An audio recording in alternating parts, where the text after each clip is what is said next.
Timo's off making more shortcuts and catching up with the other scions. He's understandably confused when he meets Rocky. Boss? What's with the zombie scion? I chuckle to myself. He's a boxer, which is the kind of martial artist that specializes in punches. The gloves are to help them not kill each other when they fight. I want him to be my first actual fighting scion. I named him Rocky because I expect he's going to be knocked down and get back up a lot.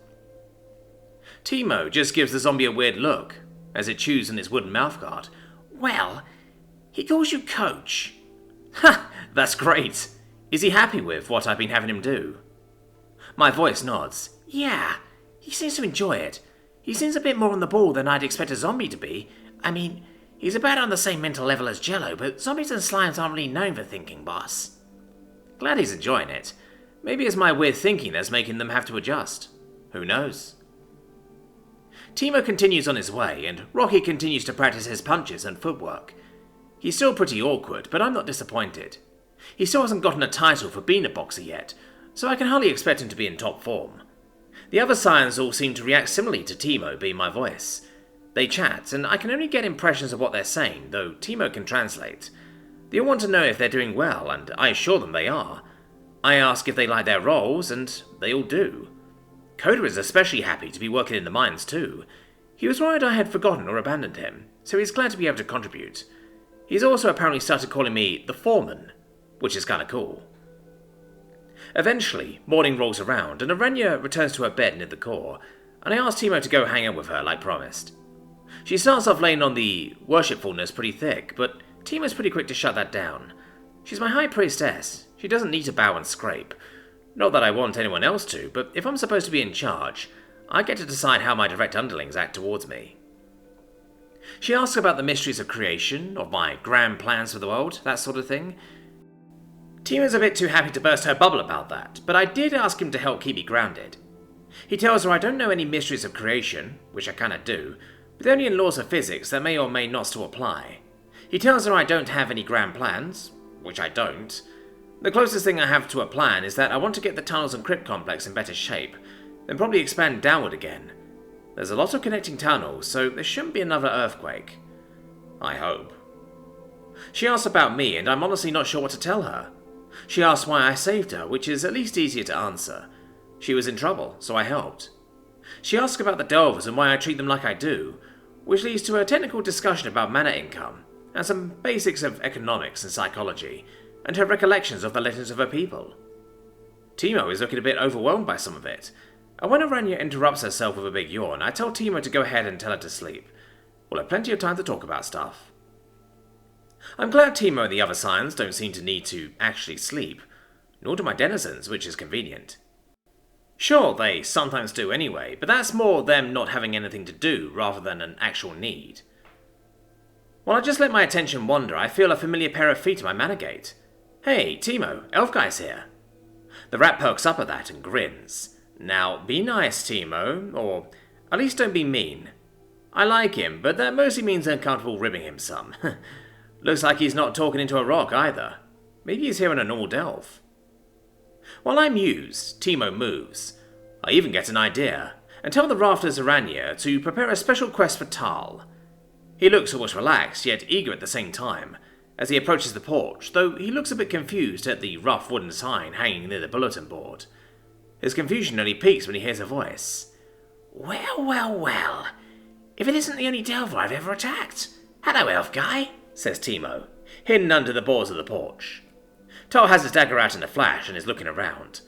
Looks like Timo has gotten better at hiding, because it doesn't look like Tal knows where he is. Who's there? Are you under the ratkin? He demands, his eyes darting around. Probably should dial it back a little, Timo. I get the feeling he's had some bad experiences with dungeons surprising him. My rat scion actually giggles before speaking again. Settle down, Elf Guy. I only took one of your HP anyway. There's more price to pay to remember to make sure the encounter is over before looting, right? Tal looks more confused, before he puts together who's talking. His sharp look quickly falls flat. He keeps looking around, but there's a lot less urgency to it now. Ah, the rat scion. I probably shouldn't be surprised you're the voice. With a laugh, Timo hops up on the porch railing, letting the elf get a good look at him. Probably the most practical choice, really, says the Delver, peering at my rat. I doubt there's anywhere in the dungeon you can't quickly get to, and you get people to drop their guard, or at least get fools to drop their guard. He straightens himself and sheathes his dagger. I'm here as an ordinary Delver dungeon, he starts, only for Timo to interrupt. Thedium. What? That's the boss's name. Thedium. Tal's eyes widen at that.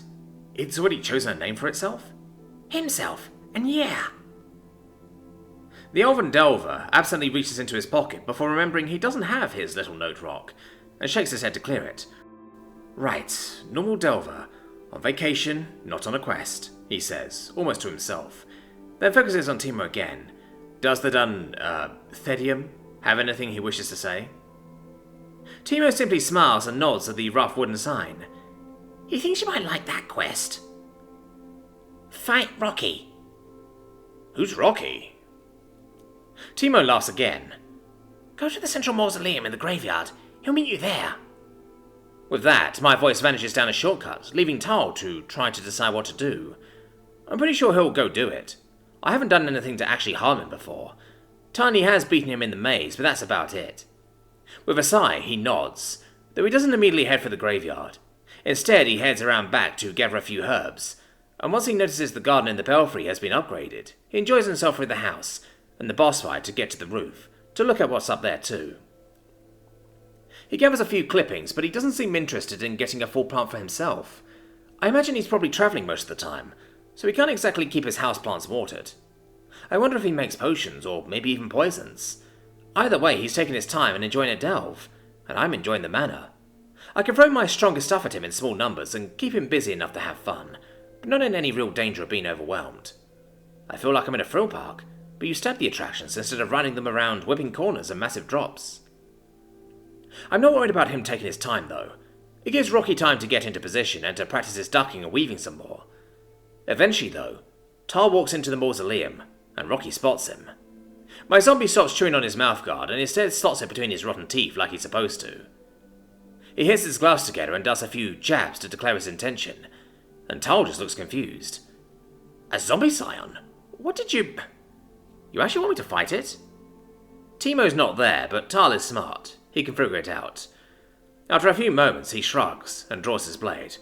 Alright, let's see what winners you've come up with this time. He approaches slowly, and Rocky keeps his attention on him. He's got his dukes up as proper as I can tell, but this will be the first real test of not only how well boxing theory translates into boxing practice, but also how well Rocky can actually work in this role. Tal is wary. He doesn't know what kind of fighting style Rocky is using, and he's been in enough fights to know a new style can really throw you for a loop. He tries a simple slash, which Rocky jukes to the side, and counters with a decent body blow. Tal takes the shot with a grunt and backs off, but Rocky quickly moves forward. Attaboy, Rocky. Float like a butterfly, sting like a bee. Of course, Tal is way more agile than my boxer, so he gets away, but it takes a bit more effort than he seems to have expected. How's a zombie move like that? He grumbles, before moving back in. The two exchange blows, and I can see the flaws in Rocky's defense, but I'm confident it'll work well enough with practice. He can handle slices on his arms as he protects his body, and his counters are nice and quick. It's almost like the boxing stance is a time-tested way to fight. Tal backs up again, sporting a few bruises now, and Rocky has some decent cuts and stabs. Did you actually make a zombie monk? He's good in melee. But how's he handle ranged? Windblade! Rocky ducks to the side and weaves to the other to avoid a second. Then he grunts with an uppercut, and a line of embers trails behind his gloved fist, blocking the third windblade. With flame affinity? Yeah, I'm with Tal here. Where'd you get the flame affinity, Rocky? No, you're not in trouble, I'm just surprised. Maybe I can start thinking a bit more Street Fighter than Eye of the Tiger. Shadowblade! Rocky hunkers down, protecting himself as best he can, but I think all three of us knew who was going to be winning this fight from the start. You done good, Rock. That's just round one. Take a breather and we'll work on how the fight went once you respawn. Tal is looking pretty pleased with himself. I wonder how much XP he got from that. Your first boss, Scion? I'd have never expected something like this, which I probably should have expected from you. I'll be done with my vacation next week, and then it'll be time for another inspection, I think. The guild still needs to make official contact with your dwellers, too. He heads for the cemetery exit, and even nods at Grim as he spots him, then pauses before leaving. Keep surprising me, Thedium. I had a good feeling about you from the start.